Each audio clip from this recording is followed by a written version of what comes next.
24 फरवरी 2026 मुंबई का Bombay house, Tata group का 100 साल पुराना हेडक्वार्टर। सुबह 11:30 बजे टाटा सन्स के 6 बोर्ड मेंबर्स एक मीटिंग के लिए बैठे। एजेंडा सिंपल था, चेयरमैन नटराजन चंद्रशेखरन को तीसरी टर्म के लिए दोबारा अपॉइंट करना है, वोट लो और डन करो। लेकिन 2 घंटे के अंदर मीटिंग पटरी से उतर गई। टाटा ट्रस्टीज के चेयरमैन रतन टाटा के सौतेले भाई नोएल टाटा ने एक के बाद एक सवाल दागने शुरू कर दिए। एयर इंडिया में घाटा क्यों बढ़ रहा है, नए बिजनेस में करोड़ों क्यों डूब रहे हैं, और सबसे बड़ा सवाल, क्या गारंटी है कि टाटा सन्स को शेयर मार्केट में लिस्ट नहीं किया जाएगा। ये आखिरी सवाल सबसे इंपॉर्टेंट था। चंद्रशेखरन के पास इसका कोई जवाब नहीं था, क्योंकि ये फैसला उनके हाथ में नहीं है। ये फैसला आरबीआई मतलब रिजर्व बैंक ऑफ इंडिया के हाथ में है, और आरबीआई का रुख अभी तक साफ नहीं हुआ है। नतीजा, चंद्रशेखरन ने खुद कहा कि मेरी रीअपॉइंटमेंट को फिलहाल टाल दो, और मीटिंग बिना किसी नतीजे के खत्म हो गई। ये सिर्फ एक बोर्ड मीटिंग की कहानी नहीं है, ये कहानी है इंडिया के सबसे पुराने और सबसे बड़े बिजनेस ग्रुप के अंदर चल रही एक ऐसी लड़ाई की जिसमें 2 पारसी परिवार हैं, सरकार बीच में आ चुकी है, आरबीआई का रेगुलेशन फंसा हुआ है और दांव पर है करीब 10 लाख करोड़ रुपए। सवाल सिंपल है, टाटा सन्स को शेयर मार्केट में लिस्ट होना चाहिए या फिर नहीं। लेकिन इस सिंपल सवाल के पीछे 90 साल पुरानी दोस्ती है, एक अचानक निकाला गया चेयरमैन है, 60,000 करोड़ का कर्ज है, और एक ट्रस्ट के अंदर बगावत है, और देश के गृह मंत्री और वित्त मंत्री की बंद कमरे में मीटिंग है। पूरी कहानी समझने के लिए हमें शुरुआत से चलना होगा। सबसे पहले ये समझ लेते हैं कि टाटा सन्स आखिर है क्या। जब भी आप टाटा की बात करते हैं तो आपके दिमाग में टीसीएस आता है, टाटा मोटर्स आता है, टाइटन आता है, एयर इंडिया आता है। ये सब अलग अलग कंपनियां हैं। इनमें से 26 कंपनियां शेयर मार्केट में लिस्टेड हैं, मतलब आप इनके शेयर खरीद सकते हैं। लेकिन इन सब के ऊपर एक कंपनी बैठी है जो इन सब की मालिक है, जो इन सब में बड़ी हिस्सेदारी रखती है। उस कंपनी का नाम है Tata Sons. Tata Sons private limited ये शेयर मार्केट में लिस्ट नहीं है, मतलब आप इसके शेयर नहीं खरीद सकते, और ये एक प्राइवेट कंपनी है, और इसे प्राइवेट रहने को ही आज पूरा बवाल मचा हुआ है। अब सवाल ये है कि टाटा सन्स का मालिक कौन है। इसके 66% शेयर टाटा ट्रस्ट के पास हैं। ट्रस्ट मतलब चैरिटेबल संस्थाएं, जिनमें सबसे बड़े हैं सर दोराबजी टाटा ट्रस्ट और सर रतन टाटा ट्रस्ट। ये ट्रस्टीज टाटा परिवार ने बनाए थे। इनका काम है एजुकेशन, हेल्थ, कल्चर जैसे कामों में पैसा लगाना। लेकिन इनका सबसे बड़ा काम ये है कि टाटा सन्स को ये कंट्रोल करते हैं, और टाटा सन्स बाकी सारी टाटा कंपनियों को कंट्रोल करती है। मतलब जो ट्रस्ट को कंट्रोल करता है वो पूरे टाटा एम्पायर को कंट्रोल करता है। फिलहाल ट्रस्ट के चेयरमैन है नोएल टाटा, रतन टाटा के सौतेले भाई। अब आता है दूसरा बड़ा किरदार, शाहपुरजी पलोनजी ग्रुप, जिसे शॉर्ट में एसपी ग्रुप कहते हैं। इनके पास टाटा सन्स के करीब 18.4% शेयर हैं। ये टाटा ट्रस्ट के बाद सबसे बड़े शेयर होल्डर हैं। एसपी ग्रुप को लीड करते हैं शाहपुर मिस्त्री। तो एक तरफ टाटा ट्रस्ट है जिनके पास 66% शेयर हैं, और दूसरी तरफ एसपी ग्रुप है जिसके पास 18% शेयर है। बाकी बचा हुआ हिस्सा छोटे इन्वेस्टर्स के पास है, और पूरी लड़ाई इसी बात पर है कि टाटा सन्स को शेयर मार्केट में लिस्ट करना चाहिए या फिर नहीं। एसपी ग्रुप कहता है करो, टाटा परिवार कहता है कि हम नहीं करेंगे। लेकिन इस लड़ाई को समझने के लिए पहले ये समझना जरूरी है कि ये दोनों परिवार आपस में जुड़े कैसे। एसपी ग्रुप एक कंस्ट्रक्शन कंपनी है जो 1865 से चली आ रही है। मुंबई की कई ऐतिहासिक इमारतें इन्होंने बनाई है। रिजर्व बैंक ऑफ इंडिया की building, standard chartered bank, HSBC. 1930 के दशक में एसपी ग्रुप के मालिक शाहपुरजी मिस्त्री ने टाटा सन्स में शेयर खरीदना शुरू किया, और ये शेयर उन्हें कहां से मिले। एक बिजनेसमैन थे फ्रेम रोज एडोल्जी दिनशॉ। उन्होंने 1925 में टाटा ग्रुप को 2 करोड़ रुपए का लोन दिया था। ये लोन टाटा स्टील और टाटा हाइड्रो को बचाने के लिए था। बदले में दिनशॉ को टाटा सन्स में 12.5% की हिस्सेदारी मिली। दिनशॉ के बाद ये शेयर शाहपुरजी मिस्त्री के पास आ गए। फिर आगे के दशकों में मिस्त्री परिवार ने टाटा परिवार के ही कुछ सदस्यों से और शेयर खरीदे। 1960 और 70 के दशक में जेआरडी टाटा की बहन रोदाबह और भाई दोराब ने अपने शेयर मिस्त्री परिवार को बेचे। इससे जेआरडी टाटा काफी नाराज भी हुए, लेकिन डील जो थी वो हो चुकी थी। 1996 में एक राइट्स इशू के बाद मिस्त्री परिवार की हिस्सेदारी 18.37% तक पहुंच गई। दोनों परिवार पारसी थे, दोनों के बीच शादी ब्याह के रिश्ते भी बने। नोएल टाटा ने शाहपुर मिस्त्री की बहन अलू मिस्त्री से शादी की।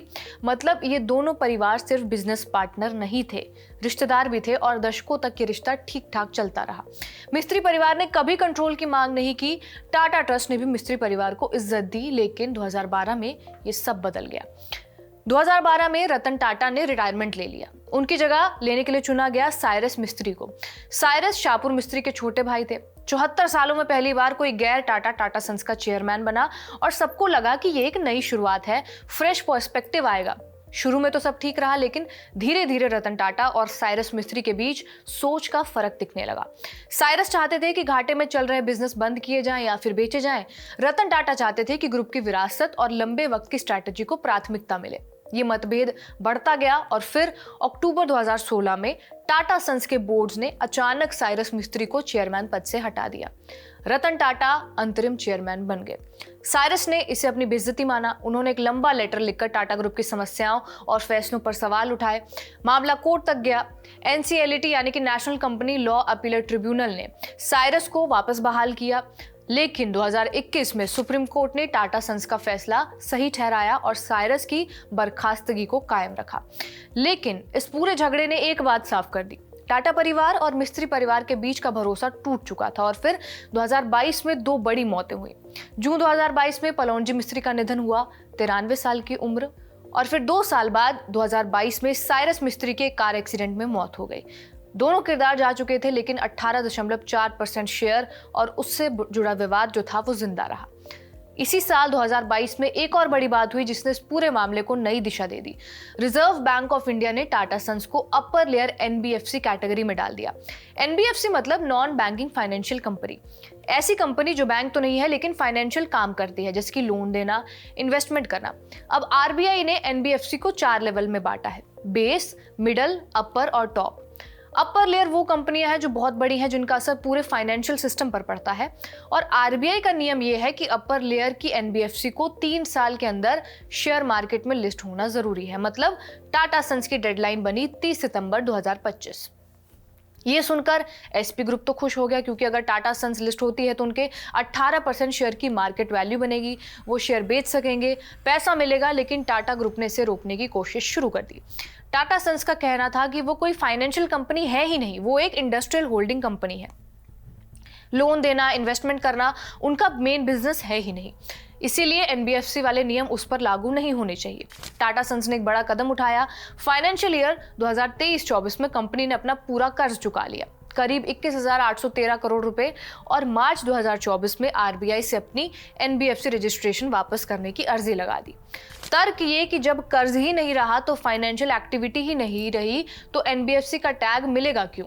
लेकिन RBI ने इस अर्जी पर अभी तक फैसला नहीं सुनाया है। 30 सितंबर 2025 की डेडलाइन निकल चुकी है। टाटा सन्स इकलौती अपर लेयर NBFC है जो लिस्ट नहीं हुई।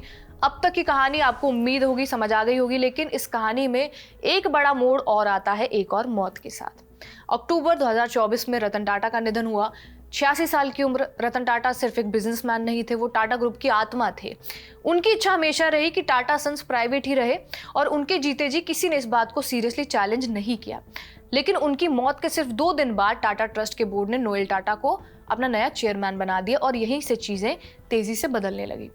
सितंबर 2025 में टाटा ट्रस्ट की एक बोर्ड मीटिंग हुई। इस मीटिंग में विजय सिंह को टाटा सन्स का डायरेक्टर बनाने का प्रस्ताव रखा गया। विजय सिंह पूर्व डिफेंस सेक्रेटरी हैं और ट्रस्ट के ट्रस्टी भी। लेकिन रतन टाटा की मौत के बाद एक नया नियम बनाया गया था कि 75 साल से ऊपर के डायरेक्टर्स को हर साल दोबारा मंजूरी लेनी होगी। विजय सिंह 77 साल के थे। नोएल टाटा और वेणु श्रीनिवासन ने उन्हें दोबारा अपॉइंट करने का प्रस्ताव रखा, लेकिन बाकी जो 4 ट्रस्टी थे, महली मिस्त्री, प्रमीत झावेरी, जहांगीर और खंबाटा, इसके खिलाफ खड़े हो गए।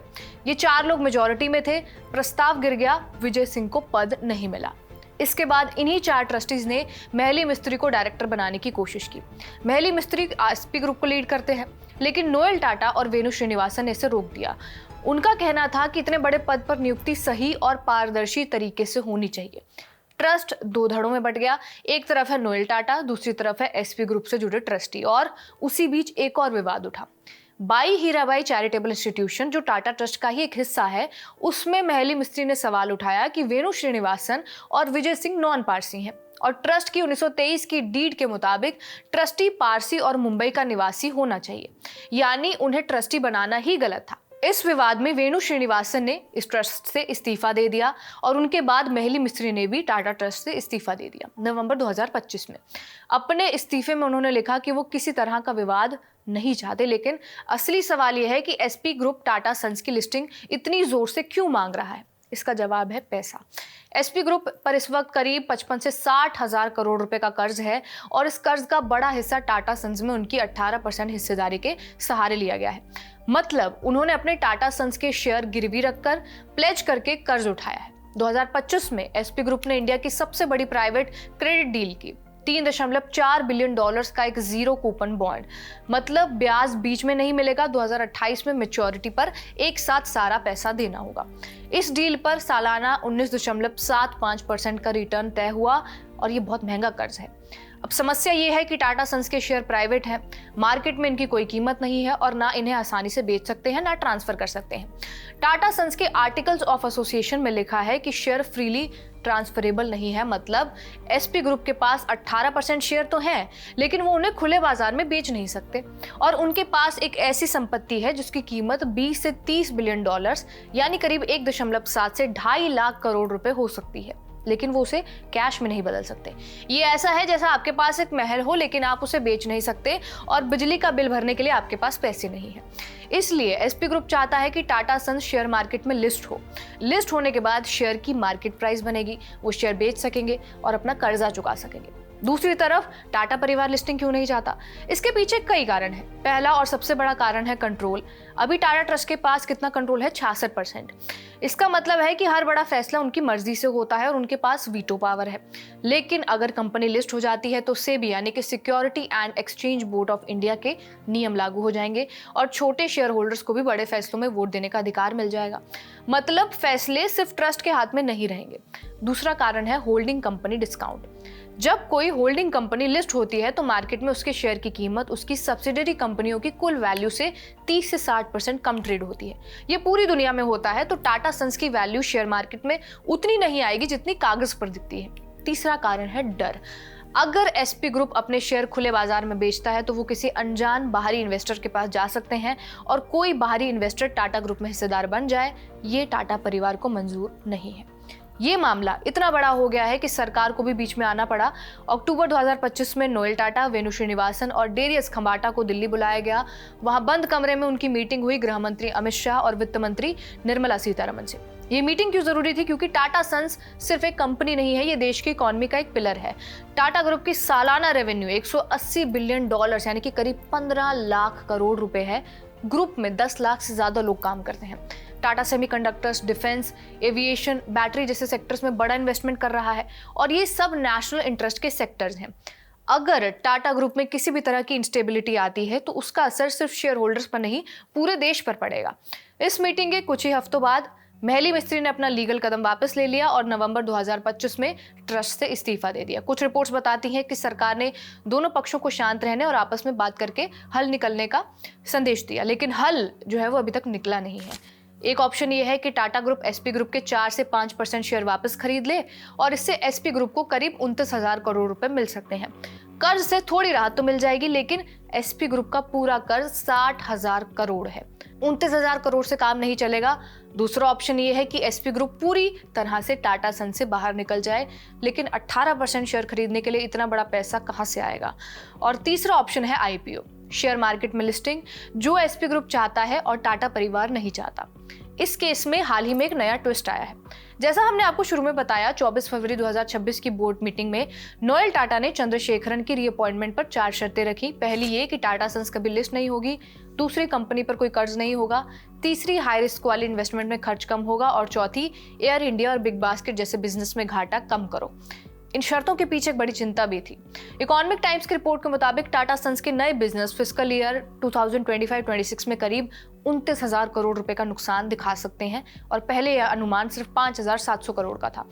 मतलब नुकसान उम्मीद से कई गुना ज्यादा है और इसमें सबसे बड़ा हिस्सा एयर इंडिया का है, जो अकेले 20,000 करोड़ का घाटा दे सकती है। टाटा इलेक्ट्रॉनिक्स, तेजस नेटवर्क्स, टाटा डिजिटल भी घाटे में है। चंद्रशेखरन ने लिस्टिंग की गारंटी देने से मना कर दिया क्योंकि आरबीआई का फैसला है, उनका नहीं। नतीजा, मीटिंग बिना नतीजे के खत्म हुई। चंद्रशेखरन का मौजूदा टर्म फरवरी 2027 तक है। मतलब फिलहाल तो कोई लीडरशिप वैक्यूम नहीं है, लेकिन अनिश्चितता बढ़ गई है। पिछले कुछ दिनों में एक और बड़ा डेवलपमेंट हुआ। वेणु श्रीनिवासन ने, जो टाटा ट्रस्ट के वाइस चेयरमैन है, उन्होंने भी खुलकर कहा कि टाटा सन्स की लिस्टिंग जो है वो जरूरी है, अनिवार्य है। ये पहली बार है कि कोई टाटा ट्रस्ट का ट्रस्टी पब्लिकली लिस्टिंग के सपोर्ट में आया है। उनके बाद विजय सिंह ने भी सपोर्ट किया। उन्होंने कहा कि टाटा सन्स पिछले 100 सालों में स्टील, बिजली, इंफ्रास्ट्रक्चर जैसे बड़े प्रोजेक्ट्स चलाता रहा है। अब ये काम और भी बड़े सेक्टर जैसे कि एविएशन, डिफेंस, सेमीकंडक्टर और बैटरी तक पहुंच गया। अब इतने बड़े इन्वेस्टमेंट के लिए मार्केट से पैसा उठाना जरूरी है, जो बिना लिस्टिंग के मुमकिन नहीं है। इसका मतलब ये है कि अब टाटा ट्रस्ट के अंदर भी लिस्टिंग के सपोर्टर्स बढ़ रहे हैं। जुलाई 2025 में ट्रस्टीज ने एक रेजोल्यूशन पास किया कि टाटा सन्स प्राइवेट ही रहेगी, लेकिन अब खुद ट्रस्टी कह रहे हैं कि वो रेजोल्यूशन टिक नहीं पाएगा। विजय सिंह ने कहा है कि लिस्टिंग के खिलाफ अब यूनानिमस रेजोल्यूशन होना मुश्किल है। तो अभी स्थिति क्या है? एक तरफ नोएल टाटा है, वो चाहते हैं कि टाटा सन्स प्राइवेट रहे, रतन टाटा भी यही चाहते थे। दूसरी तरफ एसपी ग्रुप है जो कर्ज में डूबा हुआ है और लिस्टिंग के बिना उसके पास पैसे निकालने का कोई रास्ता नहीं है। बीच में फंसा हुआ है आरबीआई, जिसका फैसला अभी तक पेंडिंग है। और अब खुद ट्रस्ट के अंदर से भी लिस्टिंग की आवाजें उठ रही हैं। सरकार ने एक बार बीच में आकर मामला शांत कराया, लेकिन हल अभी तक नहीं निकला। कुल मिलाकर ये एक ऐसी कहानी है जहां 156 साल पुराने ग्रुप का भविष्य, 2 परिवारों की 90 साल पुरानी साझेदारी, एक रेगुलेटर का फैसला और देश की इकोनॉमी का एक बड़ा हिस्सा, ये सब एक सवाल पर टिके हैं कि टाटा सन्स प्राइवेट होगी या फिर पब्लिक होगी। इस सवाल का जवाब जब भी आएगा, इंडिया के कॉर्पोरेट इतिहास का सबसे बड़ा फैसला होगा। आज की वीडियो में बस इतना ही। इस वीडियो को लिखा है हमारे साथी कमल भट्ट ने और रिकॉर्ड किया है आनंद ने। बाकी तमाम खबरों के लिए आप देखते रहिए खबर गांव। शुक्रिया।